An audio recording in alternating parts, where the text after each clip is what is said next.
आज जी तो स्टार्ट करते हैं। यूजुअली फाइनेंस स्टूडेंट्स बहुत कंफ्यूज रहते हैं कि सर ये रुपया गिर रहा है, आए डॉलर बढ़ रहा है, क्या मतलब है इसका। और एक्चुअली में अगर अभी देखोगे तो रुपया एशिया की सबसे खराब परफॉर्मिंग करेंसी है। अगर आपने ध्यान दिया हो तो 2025 के बाद से जो हमारी धुलाई शुरू हुई है, ये 2025 का चार्ट है। और इस चार्ट पे एशिया की जो बड़ी करेंसीज हैं वो सारी लगी हुई हैं।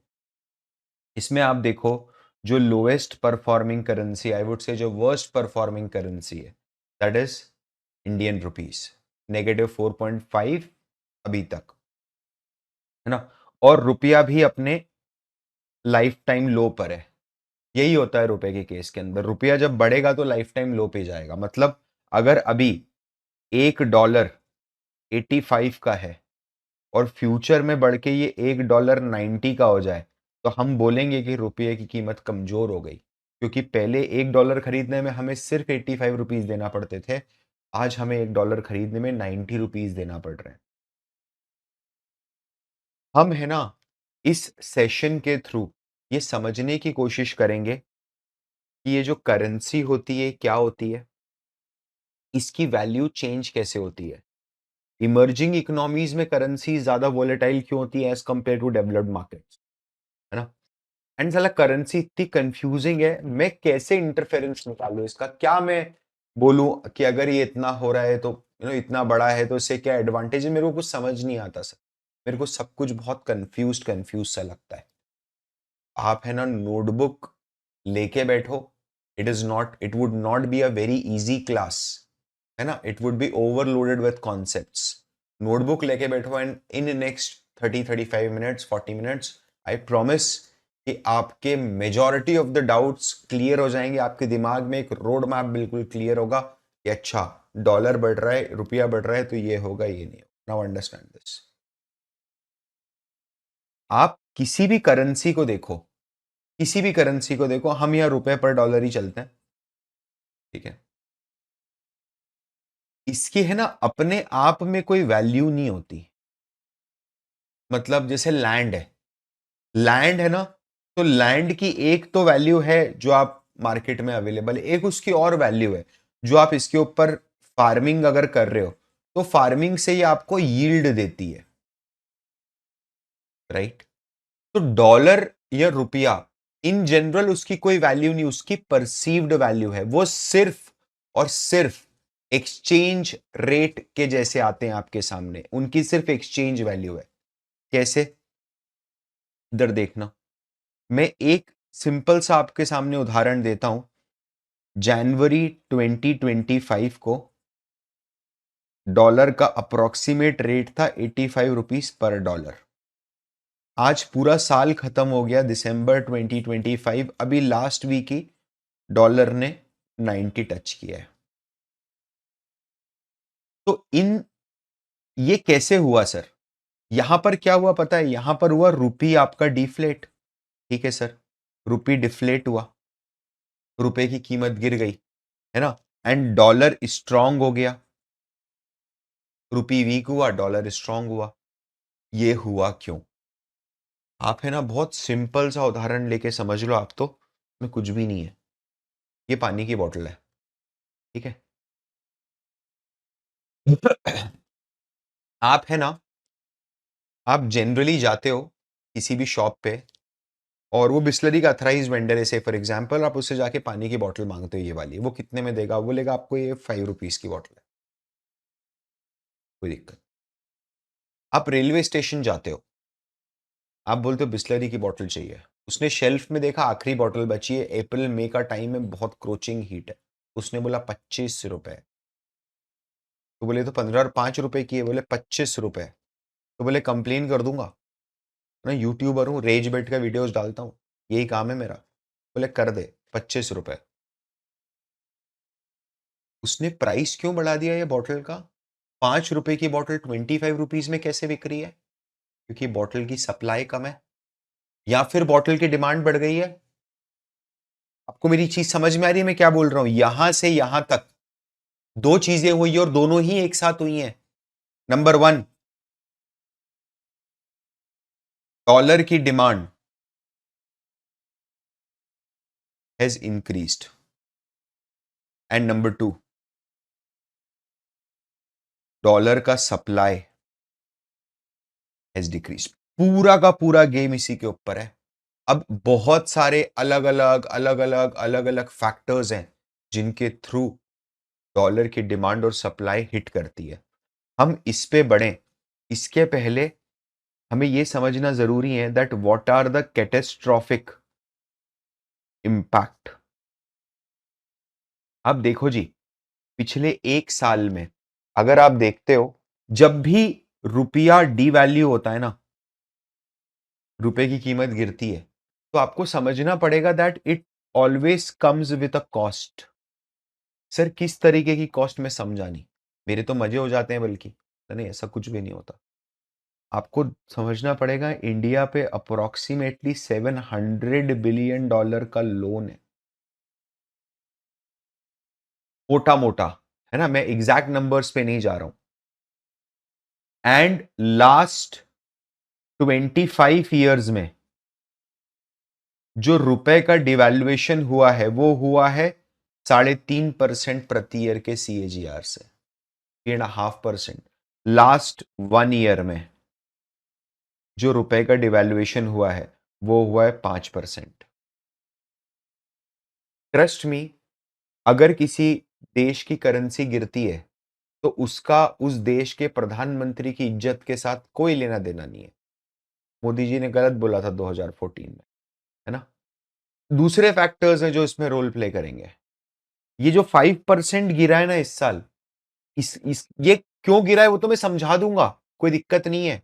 बट आप ये तो समझो कि इसका इंपैक्ट क्या हो रहा है। हिंदुस्तान पे $700 बिलियन का लोन है। आप ये देखो, कल तक जो $700 बिलियन पे आपको 24-25 बिलियन डॉलर पर ईयर का इंटरेस्ट देना पड़ता था, आज वही इंटरेस्ट बैठे बैठे आपका 27-28 बिलियन डॉलर हो गया। हम लोग as a country close to $200 billion का ऑयल इंपोर्ट करते हैं।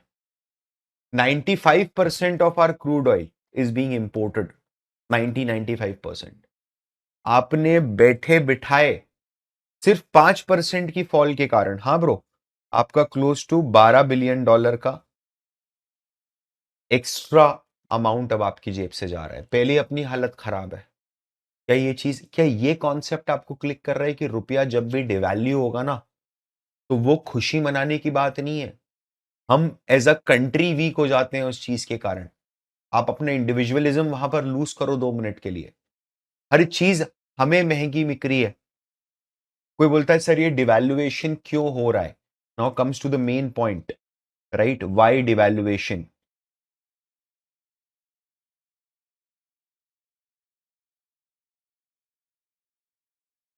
समझना, मल्टीपल रीजंस है भाई, मल्टीपल रीजंस है। अपन एक एक करके समझते हैं। देखो,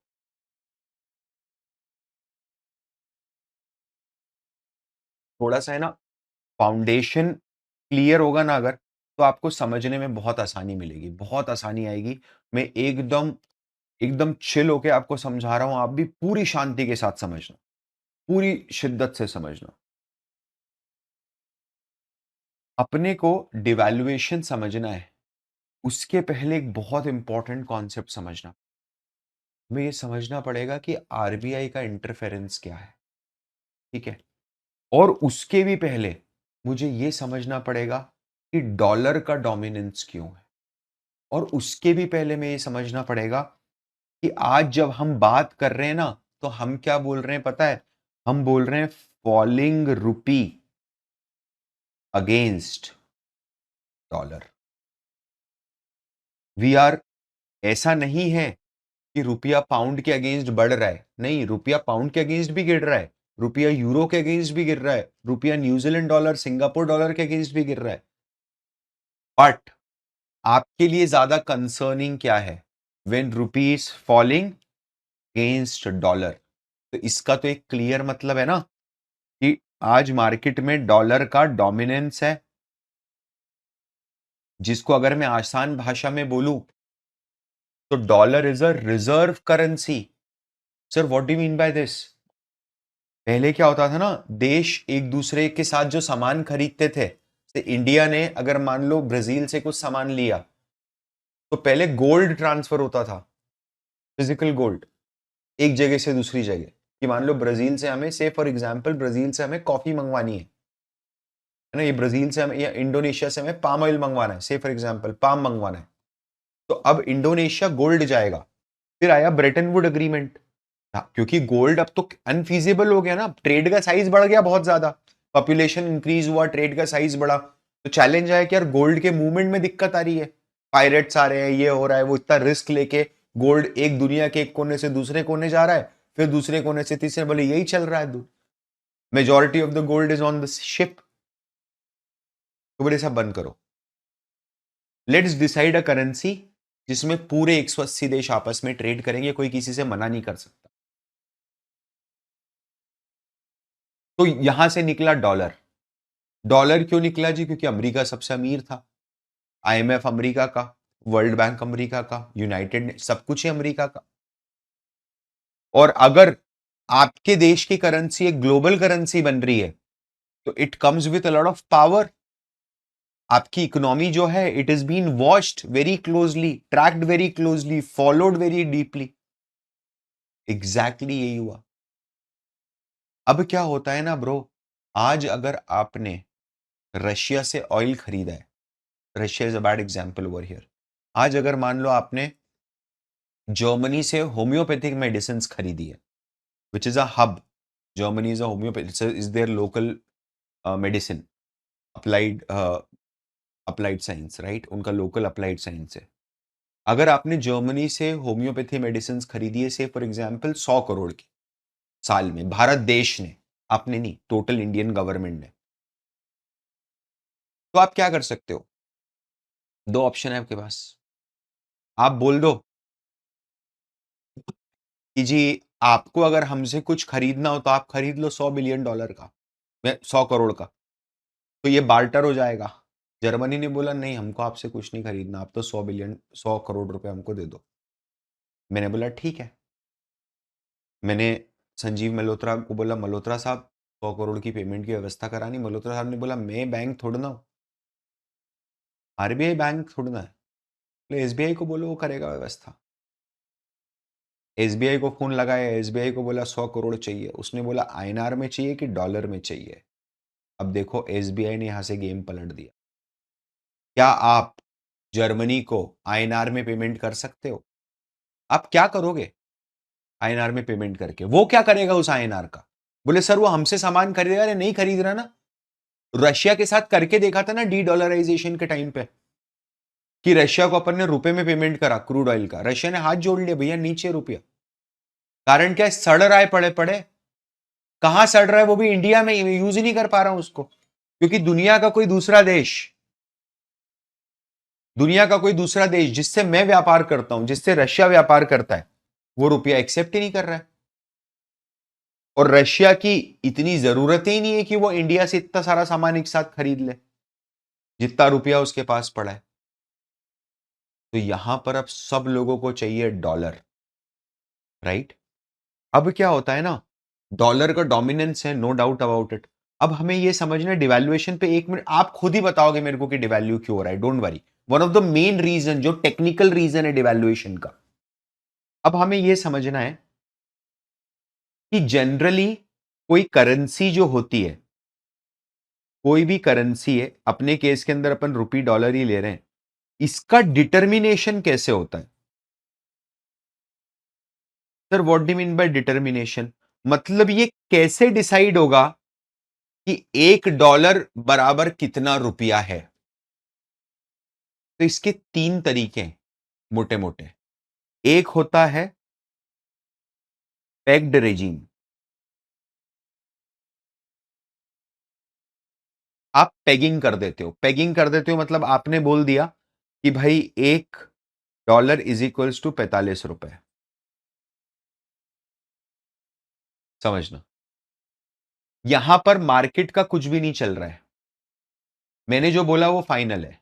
जैसे नेपाल गवर्नमेंट ने नेपाली रुपये को आईएनआर के साथ पेग करा हुआ है, और ये होती है पेगिंग करेंसी। बर्म्यूडन डॉलर जो है, it is been pegged with US dollar 1:1 के रेशियो में।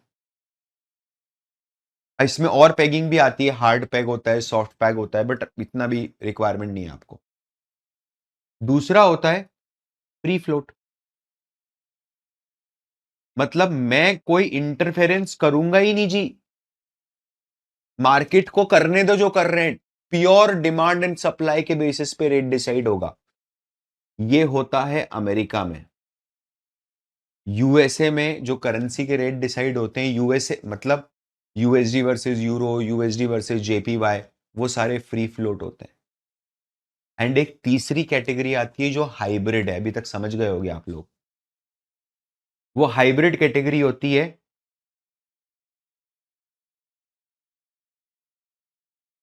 Managed regime.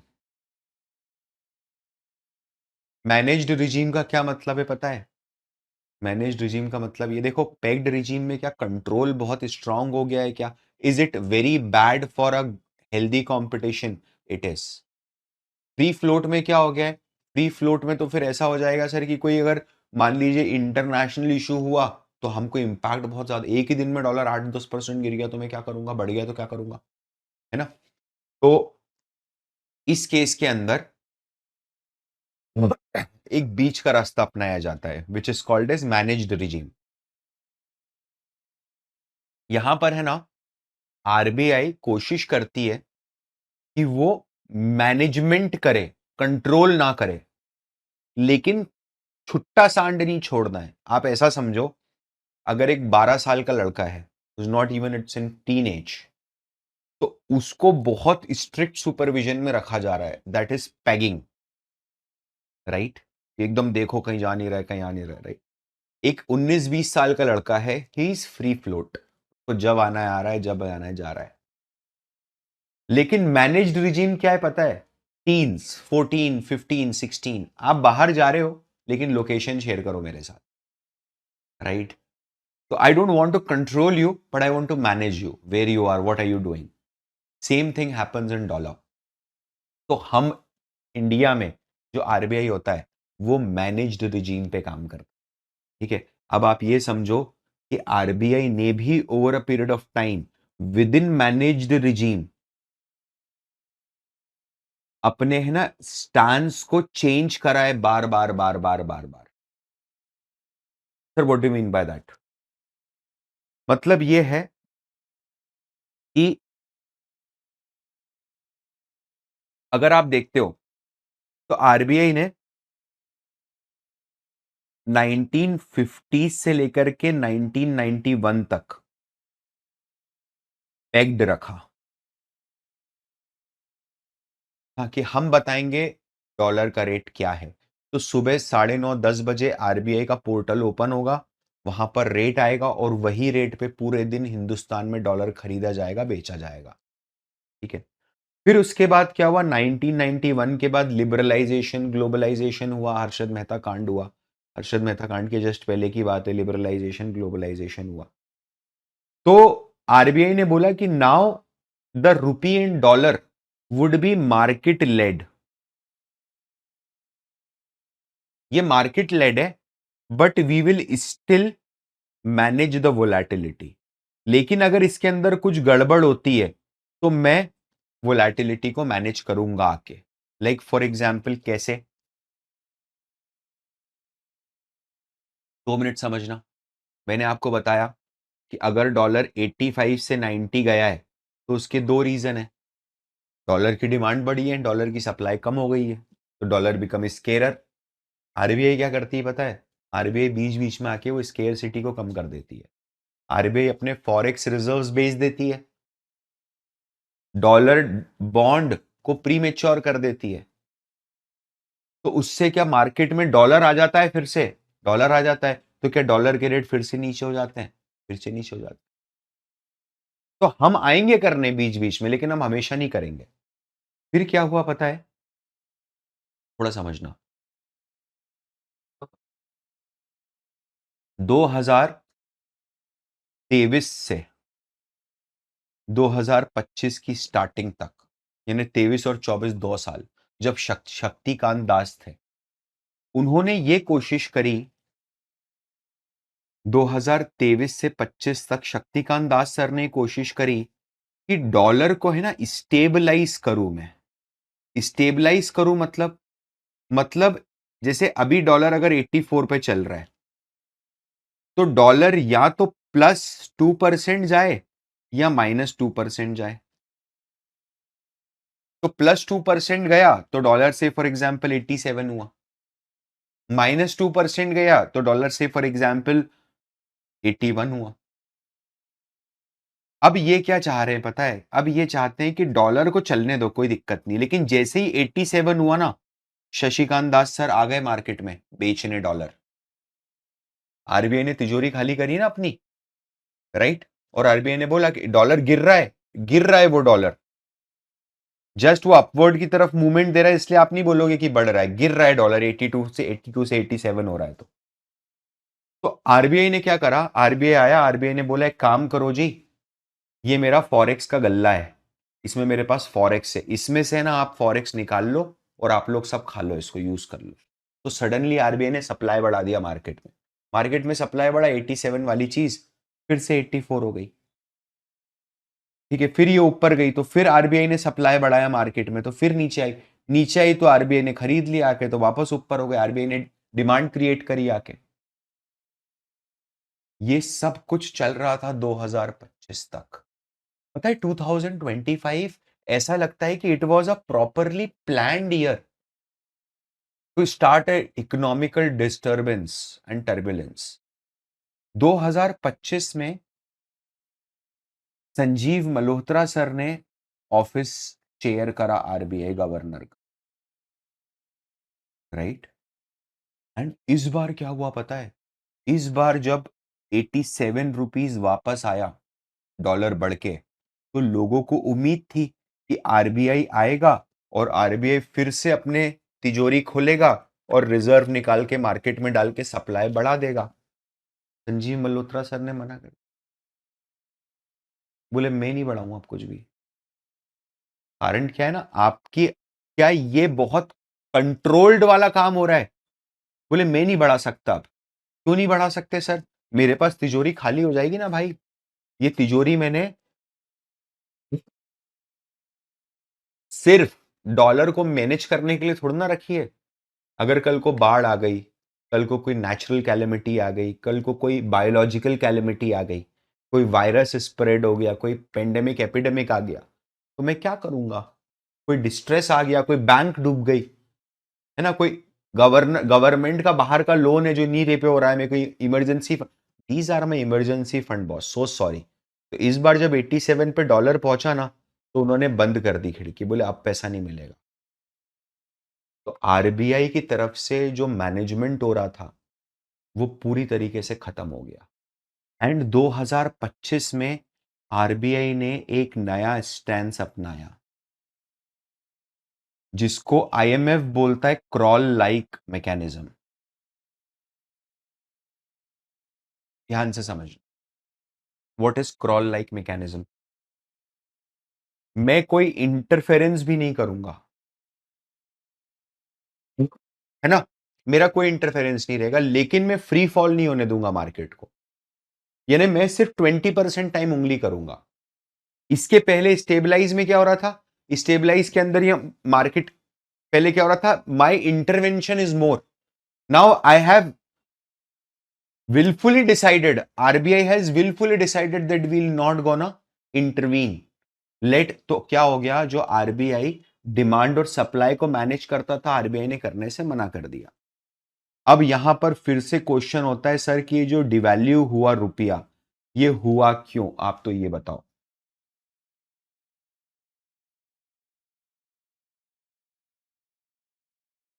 देखो, सबसे पहले आरबीआई ने अपना स्टैंड क्लियर करा, तो अब आरबीआई की तरफ से कोई डायरेक्ट हेल्प नहीं मिल रही है रुपए को स्टेबल रखने के लिए, वो खत्म हो गई। 2025 जो साल आया, वो ईयर ही अपने लिए बहुत गंदा आया। कैसे बहुत गंदा आया? डोनाल्ड ट्रंप आया उस साल फरवरी में, और अप्रैल आते आते उसने क्या बोला? 25%। फिर बोलता है 10% टैरिफ, फिर बोलता है 25% टैरिफ। वो टैरिफ एप्लीकेबल हो गया। अब प्रॉब्लम क्या हो रही है पता है? लोगों को ऐसा लगता है कि अगर डॉलर मजबूत हुआ है, समझना, 85 का डॉलर 90 का है तो एक्सपोर्टर को तो फायदा है, लेकिन यहां पर एक्सपोर्टर को नुकसान हो रहा है because of the tariff. People are not buying Indian products US में। अरे सोचो, कमोडिटाइज प्रोडक्ट तो बिल्कुल नहीं खरीद रहा, गरम मसाला खरीदेगा, फॉर श्योर खरीदेगा। समझ रहे हो आप मेरी बात? वो तो because that is not commoditise ना, वो इंडिया के बाहर मिलेगा नहीं कहीं भी। लेकिन जब बात आ रही है चावल की, जब बात आ रही है कोई फ्रूट की, एप्पल की, मैंगो की, तो वो इंडियन आइटम वही एप्पल है, एप्पल है, एप्पल इज एप्पल है, वॉशिंगटन एप्पल है, कोई भी एप्पल है, उससे कोई फर्क नहीं पड़ता। ठीक है?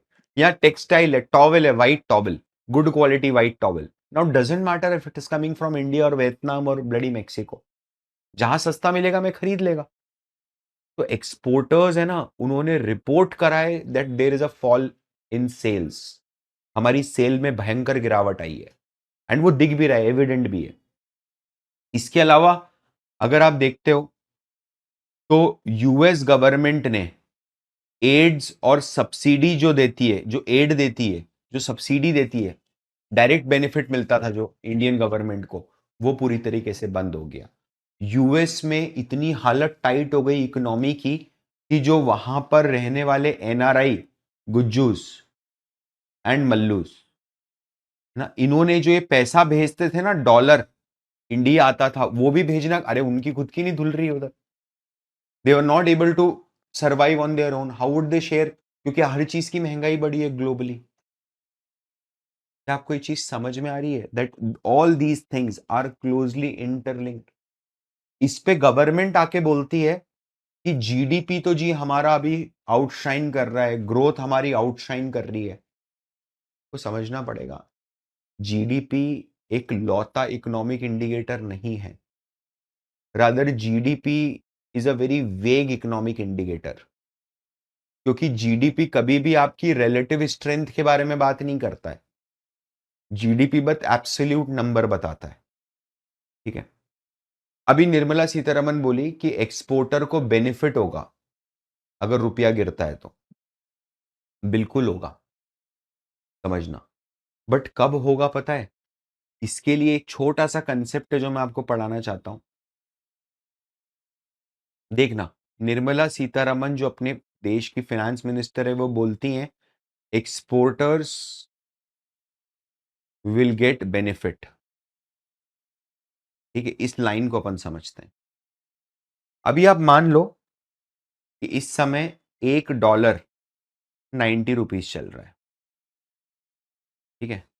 और कोई व्यक्ति अगर 1 kg मैंगो लेता है इंडिया से, तो उसको मैंगो 90 रुपीज में मिल रहा है। कल को डॉलर का जो रेट है वो बढ़ के 100 हो गया। Now $1 is equals to 100 rupees. And इसमें बस एक यही कंडीशन है कि आपका मैंगो का इन्फ्लेशन नहीं बढ़ना चाहिए। ठीक है? मैंगो 90 का ही है। अब क्या, समझना, मैं एक अमेरिकी आदमी हूं, मैं इंडिया से मैंगो मंगाता हूं, तो पहले मैं $1 देता था, वो $1 कन्वर्ट होके 90 रुपए बनते थे, और उससे 1 kg मैंगो आ जाता था। अब क्या हो रहा है पता है? अब मैं $1 दे रहा हूं, उसके 100 रुपीज बन रहे हैं। तो अब 100 रुपीज से 1.021 kg मैंगो आ रहा है। मैं क्या मेरे $1 से अब ज्यादा सामान खरीद पा रहा हूं इंडिया में? तो लोगों को आइडियली इंडिया की तरफ अट्रैक्ट होना चाहिए to buy products more and more, more and more, more and more. By the book तो होना चाहिए। जो निर्मला सीतारमन जी बोल रही है ना, वो तो होना ही चाहिए कि आपका बिजनेस इंक्रीज होना चाहिए, बट हो नहीं पाया because of this artificial wall और the artificial resistance created by Donald Trump, the friend of India. Welcome to my friend Donald Trump. बाबा जी हो गया अपना तो। समझ रहे हो आप? फैक्ट बात है ना, उसने टैरिफ मार दिया, ये एडवांटेज अपन पास ऑन नहीं कर पा रहे हैं। ये चीज समझ में आ रही है आपको? पक्की बात है, 100%। अब इसके अंदर है ना, ये तो जो हुआ ना, all these things, these are very technical side of it, कि कैसे टेक्निकली आप डॉलर और रुपी का डोमिनेंस समझ पा रहे हो। ठीक है, मतलब इकोनॉमिक टर्म्स के अंदर जो फॉल हो रहा है उसका क्या रीजन है, इसका सेफगार्ड कैसे हो सकता है, इससे बचा कैसे जा सकता है। या तो आरबीआई ओपन मार्केट ऑपरेशन शुरू कर दे, मतलब आरबीआई ओपन मार्केट में आके डॉलर के बॉन्ड बेचना शुरू कर दे, रिडीम करना शुरू कर दे, ठीक है, कि लेके जाओ पैसा, है ना, आरबीआई अपने रिजर्व्स देना शुरू कर दे बाहर निकाल के। आरबीआई ने इस स्टैंड से बिल्कुल मना कर। तो अब इसके बाद आती है अपने पास ट्रेड डील। क्या ट्रेड डील? जब अप्रैल में फरवरी में डोनाल्ड ट्रंप आए और उन्होंने अप्रैल में टैरिफ मारा, तो सब पे मारा, पहले तो आके चाइना पे 200-250% मार दिया था आते के साथ, पूरी गवर्नमेंट पूरी दुनिया को अनस्टेबल कर दिया उसने आते के साथ ही। इंडिया के ऊपर भी टैरिफ लगाया, फिर उसने सबसे टैरिफ हटा लिया और उसने बोला कि मैं तो हर देश को इनवाइट कर रहा हूं कि आप तो आ जाओ और इंडिविजुअल लेवल पे हमारे साथ ट्रेड डील साइन कर लो। तो इंडियन गवर्नमेंट ने भी ये चीज का फायदा उठाने की सोची। उन्होंने बोला तू तो मेरा दोस्त है, तेरे से पहले ओबामा था, बाइडन था, लेकिन बाइडन के पहले ओबामा, मतलब उसके फर्स्ट टर्म के पहले ओबामा था, तो उससे तो मैं तू तुकारे से बात करता था, समझ रहे हो आप, तो बुलाया लेकिन तू तुकारे से बात होती थी। बोले तो मेरा दोस्त है यार, क्या दिक्कत है, करो ना डील। अगर ये डील हो गई तो इस डील का विजन ये है कि अभी जो हम 130-140 करोड़, $40 बिलियन का एक्सपोर्ट करते हैं यूएस को, वो बढ़ के $500 बिलियन हो जाएगा बाय 2030। अगर हमारे पास किसी भी तरह से डॉलर का इनफ्लो बढ़ता है, रादर में अगर इसको उल्टा बोलूं कि हमारे पास किसी भी तरह से एक्सपोर्ट्स अगर इंक्रीज, क्योंकि इंडिया अगर एक्सपोर्ट करेगा, देखो नेपाल, भूटान, बांग्लादेश और श्रीलंका, आप अगर इन चारों कंट्रीज में घूमने जा रहे हो तो आपको डॉलर नहीं मिलेंगे, क्योंकि इन चारों कंट्रीज की करेंसी डायरेक्टली ट्रेड होती है आईएनआर के साथ, है ना। बट इसके अलावा आप किसी के साथ भी बिजनेस कर रहे हो, मैं मालदीव्स के साथ बिजनेस, डॉलर में पेमेंट करेगा तेरे को, ठीक है, वो तुझे डॉलर में पेमेंट करेगा, तुझे मतलब तू तो डॉलर को यहाँ चाटेगा तो है नहीं, तू डॉलर लेके किसके पास जाएगा, गवर्नमेंट के पास जाएगा, बोलेगा जी ये डॉलर रखो यार आपके पास, मेरे को तो रुपया चाहिए। तूने क्या करा, अब रुपए की डिमांड क्रिएट करी और डॉलर की सप्लाई बढ़ा दी, तो ऑटोमेटिकली चीजें चेक में आ जाएंगी। सर इसके बाद अब आगे और क्या हो सकता है, मतलब व्हाट वुड हैपन नेक्स्ट, कोई बोल नहीं सकता क्या होगा, but you have to prepare for the worst. क्या हम अगले आने वाले कुछ सालों में 100 हिट करेंगे? 100% करेंगे, वो नेचर है। कोई भी इकोनॉमिक, कोई भी आपकी जो छोटी इकोनॉमी है उसमें वोलेटिलिटी रहेगी ही रहेगी, right, why, because we need growth, हमें ग्रोथ चाहिए, हमारे इन्फ्लेशन टने हुए रहेंगे as compare to developed nations, right. ये बहुत सिंपल तरीके से मैंने कोशिश करी है कि मैं आपको सब कुछ समझाऊं, ठीक है। अब इसका कैटेस्ट्रॉफिक इंपैक्ट और आ सकते हैं अगर ये डॉलर का अपराइज रुका नहीं, तो आप समझो आपको क्रूड ऑयल, जैसे डॉलर बढ़ रहा है, अगर आज डॉलर 1%, आधा परसेंट बढ़ गया, 0.25% बढ़ गया, समझ लेना अपनी लंका लगी है। खुश नहीं होना है उसमें कि मैंने तो फ्यूचर खरीद लिए थे डॉलर के, डोंट डू दैट। आपका तेल महंगा आएगा, कच्चा तेल महंगा आएगा तो पेट्रोल डीजल के मार्जिन कम होंगे, तो वो भी रेट बढ़ाएंगे। द मोमेंट पेट्रोल और डीजल के रेट बढ़ गए, ओवरऑल इकोनॉमी में इन्फ्लेशन इंक्रीज हो जाएगा। आपको जो सामान लाओगे आप अब महंगे दाम पे लाओगे, है ना। बहुत सारे लोग हैं ब्रो जिनके धंधे खत्म हो जाएंगे, जो लोग आर्बिट्राज करते हैं, ठीक है, जो लोग बाहर इंपोर्टर एक्सपोर्टर हैं, उनको कंटिन्यूस बेसिस पे डॉलर की रिक्वायरमेंट है हेजिंग करने की, तो वो पहले के पहले बुक कर लेते हैं डॉलर को, है ना। तो ये कभी भी डिमांड तो खत्म नहीं होने वाली है, डॉलर का बढ़ना और रुपए का गिरना इनएविचुअल है, मतलब वो होगा ही होगा। पॉज हो सकता है, धीरे गिरेगा, बट गिरेगा जरूर, ठीक है। आई होप आपको ये सेशन पसंद आया होगा। अगर आपको ये अच्छा लगा है तो आप प्लीज़ कमेंट में लिख के बताइएगा, हमने, हमारी टीम ने बहुत मेहनत करी है इस चीज़ को सिंप्लीफाई करने के लिए, ठीक है। एक आपके दिमाग में एक रोड मैप बनना चाहिए, जो मैंने कोशिश करी बनाने की। अगर नहीं समझ में आया तो एक बार फिर से इसको दोबारा रिपीट करना, नोटबुक ये मेरे नोट्स बनाते हुए देखना। आप मुझे कमेंट में ज़रूर इसका फीडबैक दीजिएगा। मैं आपसे मिलता हूँ अगले सेशन में, तब तक के लिए this is Parth Verma signing of.